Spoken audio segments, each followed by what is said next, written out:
Aksi peringatan Hari Buruh di Kota Bandung, Jawa Barat kemarin diwarnai kericuhan. Kericuhan berasal dari massa yang tidak dikenal dan merusak sejumlah fasilitas.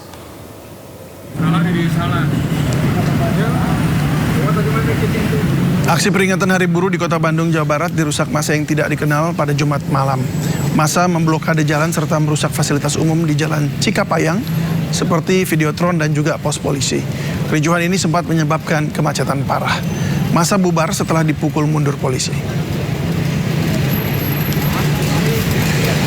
Kalau melihat ciri-cirinya, saya beranggapan atau menilai bahwa itu dari kelompok mereka ya.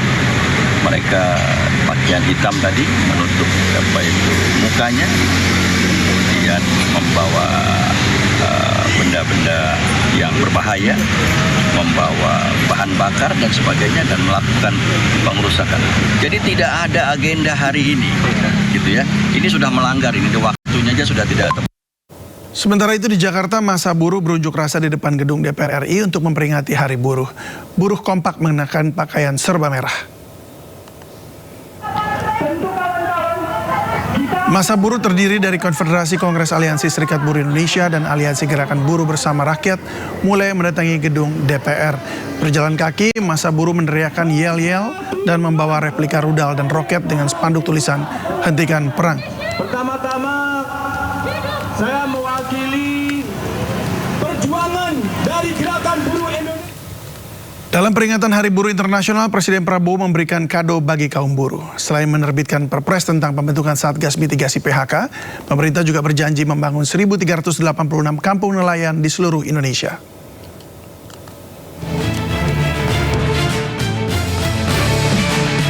Untuk kedua kalinya, Presiden Prabowo Subianto hadir dalam peringatan Hari Buruh Internasional di kawasan Monas, Jakarta.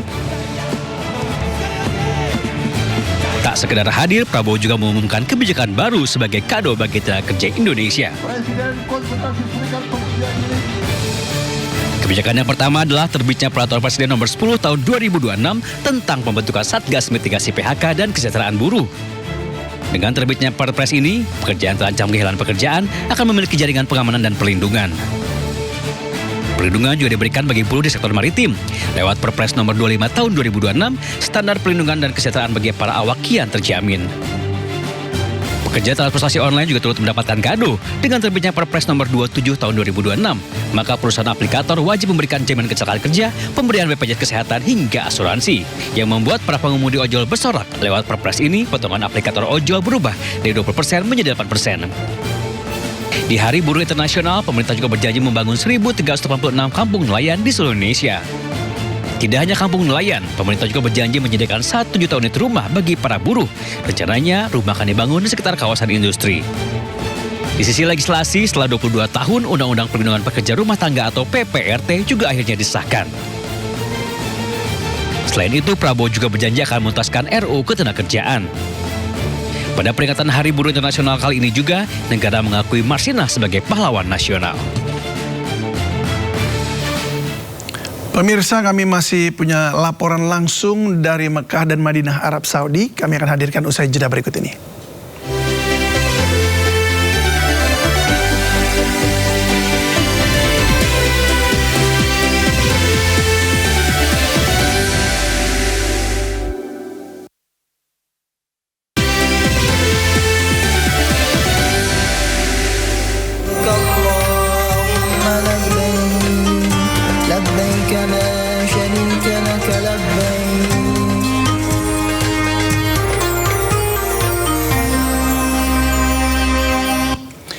Memasuki fase awal rangkaian ibadah di Tanah Haram, jemaah haji Indonesia mulai bergerak secara bergelombang menuju Masjidil Haram untuk melaksanakan umroh wajib.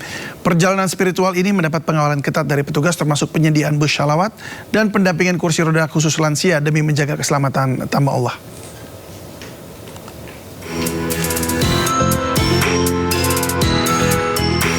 Denyut nadi peribadatan jemaah haji Indonesia di Kota Mekah mulai berdetak kencang. Setelah beristirahat cukup di hotel, rombongan jemaah bergegas menuju Masjidil Haram untuk menunaikan rukun umroh wajib. Mobilitas ribuan tamu Allah ini difasilitasi sepenuhnya oleh armada bus sholawat yang beroperasi secara non-stop dari sektor pemukiman. Dengan tertib, para jemaah memasuki bus yang akan mengantarkan mereka menembus jalanan kota suci menuju titik pemberhentian terdekat dengan area Ka'bah. Setibanya di terminal, gelombang jemaah Indonesia langsung menyatu dengan lautan manusia dari berbagai belahan dunia. Mereka melangkah pasti menuju pelataran Masjidil Haram untuk memulai putaran tawaf dan sa'i. Momen tawaf ini menjadi puncak emosional bagi banyak jemaah yang baru pertama kali menatap kemegahan Baitullah secara langsung. Kehusyuan ibadah terus terjaga berkat kesigapan para petugas yang bersiaga di berbagai titik untuk memastikan rombongan tidak terpisah. Perhatian ekstra secara khusus diberikan kepada jemaah lanjut usia dan kelompok resiko tinggi selama prosesi umroh berlangsung. Petugas Haji Indonesia tanpa lelah mendorong kursi roda para jemaah lansia agar mereka tetap bisa menyelesaikan seluruh rangkaian rukun umroh dengan sempurna. Sentuhan humanis ini tidak hanya berhenti pada bantuan fisik semata. Petugas juga berbincang dan memberikan dukungan moral kepada jemaah untuk menghapus kecemasan mereka. Dari Mekah, Arab Saudi, Ike Kesuma, Sindo News, Tim MCH 2026 melaporkan. Kini mari kita pantau situasi terkini di Tanah Suci. Sudah ada rekan Ike Kesuma di Mekah dan rekan Eti Juwitasari di Madinah, Arab Saudi. Assalamualaikum, selamat sore waktu Indonesia rekan-rekan. Ya, selamat siang waktu Mekah. Oke, baik. Sehat-sehat semua ya? Alhamdulillah. Oke, baik. Sekarang saya ke Bung Ike dulu di Mekah ya. Bung Ike, ini jemaah gelombang pertama sudah mulai masuk Mekah untuk melaksanakan umroh wajib ya. Bagaimana suasana terkini di Masjidil Haram? Ya, David dan pemirsa, hingga hari ini telah sejumlah 13.183 jamaah Haji Indonesia telah tiba di kota Mekah yang berangkat dari Madinah. 13.000 jamaah ini telah tiba di hotel, dan yang tiba di siang ini, jam 1 siang ini, diimbau untuk istirahat terlebih dahulu di hotelnya masing-masing, di penginapannya masing-masing, untuk melaksanakan umroh wajib pada sore hari atau jelang maghrib nanti. Kemudian jamaah yang tiba pada malam hari akan melaksanakan umroh wajib pada pagi hari. Hal ini untuk mengantisipasi agar jamaah tidak terlalu lelah untuk melaksanakan umroh wajib. Karena suhu di kota Makkah saat ini sudah mencapai 30 derajat Celcius. Sehingga ini akan menguras energi jamaah yang tentu saja setelah melewati perjalanan yang panjang dari Madinah sekitar 6 jam. Nah, untuk itu jamaah diimbau untuk beristirahat. Nah, bagi jamaah yang akan melaksanakan umroh wajib, bus salawat pun telah dioperasionalkan. Sementara itu, untuk bus salawat yang berangkat dari Ajiziyah, yang dikatakan oleh sebagian orang sektor yang terjauh, tapi bus selawat juga telah menyiapkan di sana dan hanya menempuh waktu 20 menit dari sektor 10 di Ajiziyah untuk menuju ke Masjidil Haram. Dalam perjalanan 20 menit ini ada 2 kali checkpoint, yang mana checkpoint tersebut juga akan dilakukan pemeriksaan oleh aparat keamanan, oleh polisi Saudi, yang mana saat ini sedang ketat untuk pelaksanaan pemeriksaan ID kartu nusuk dari para jamaah tersebut. David. Baik, kemarin kalau tidak salah juga sudah masuk ya sejumlah gelombang pertama calon jemaah haji, dan yang berapa banyak kloter yang sudah masuk sekarang ke Mekah? Hingga saat ini kalau jumlah jamaahnya yang sudah masuk di kota Mekah itu sudah mencapai 13.183 pada siang hari ini. Dan nanti akan ada rombongan berikutnya yang akan masuk mulai dari pukul 8 malam hingga pukul 11 malam untuk di hari ini di berbagai sektor yang tersedia di kota Mekah. David. Baik, terima kasih. Kita beralih ke Madinah ya. Eti, mengingat saat ini cuaca sangat panas di Arab Saudi, bagaimana dengan kondisi kesehatan jemaah calon haji di sana? Ya, David dan juga Ike Kesuma dari Mekah tadi, hingga pukul 00 waktu Arab Saudi pada tanggal 1 Mei, ini sudah diberangkatkan atau sudah dilakukan pendoroman dari Madinah menuju ke Mekah sebanyak 27 kloter per jemaah haji Indonesia. Dan hari ini dijadwalkan akan didorong jemaah haji Indonesia dari Madinah ke Mekah sebanyak 18 kloter jemaah haji. seperti kita tahu untuk ke Mekah, kita terlebih dahulu harus mengambil mikot di Masjid Bir Ali. Dan untuk skemanya nanti terbagi menjadi dua, yaitu skema untuk jamaah haji yang muda, itu dapat langsung turun dan mengambil mikot. Dan yang kedua yaitu jemaah haji dengan usia lansia atau juga dengan disabilitas, ini harus mengambil mikot di dalam bus saja. Disarankan untuk mengambil mikot di dalam bus, dengan dibantu oleh para pembimbing ibadah dari petugas haji Arab Saudi 2026.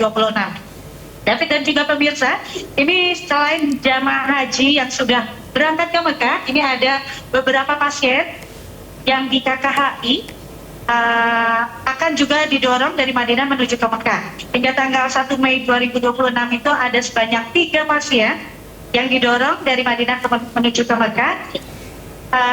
Dan dipastikan pasien ini sudah berstatus layak atau juga sudah dalam masa pemulihan.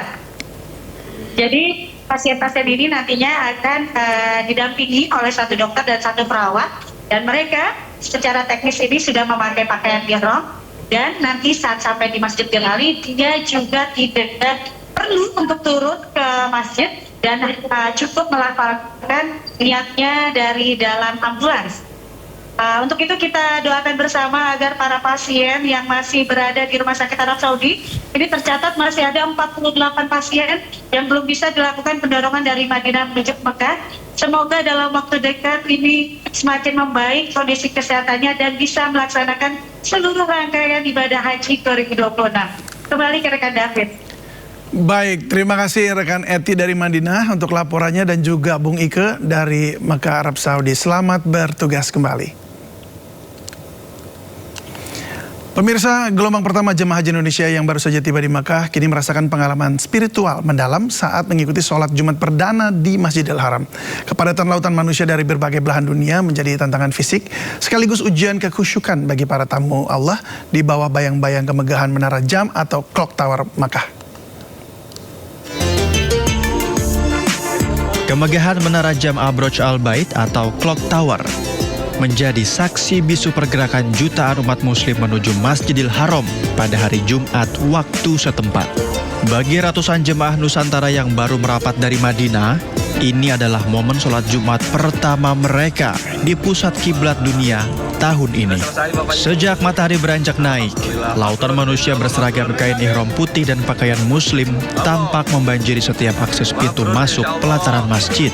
Di tengah sengatan terik matahari Mekah, jemaah haji Indonesia dituntut untuk segera beradaptasi dengan ritme kepadatan dan kondisi cuaca ekstrim jelang pelaksanaan sholat Jumat.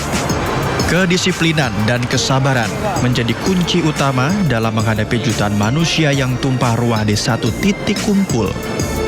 Lantunan doa terus menggema, memberikan pengalaman spiritual yang tak ternilai harganya bagi para tamu Allah sebelum mereka memasuki fase puncak haji nanti. Dari Mekah Arab Saudi, Ika Kesuma, Sindo News, tim MCA 2026 melaporkan.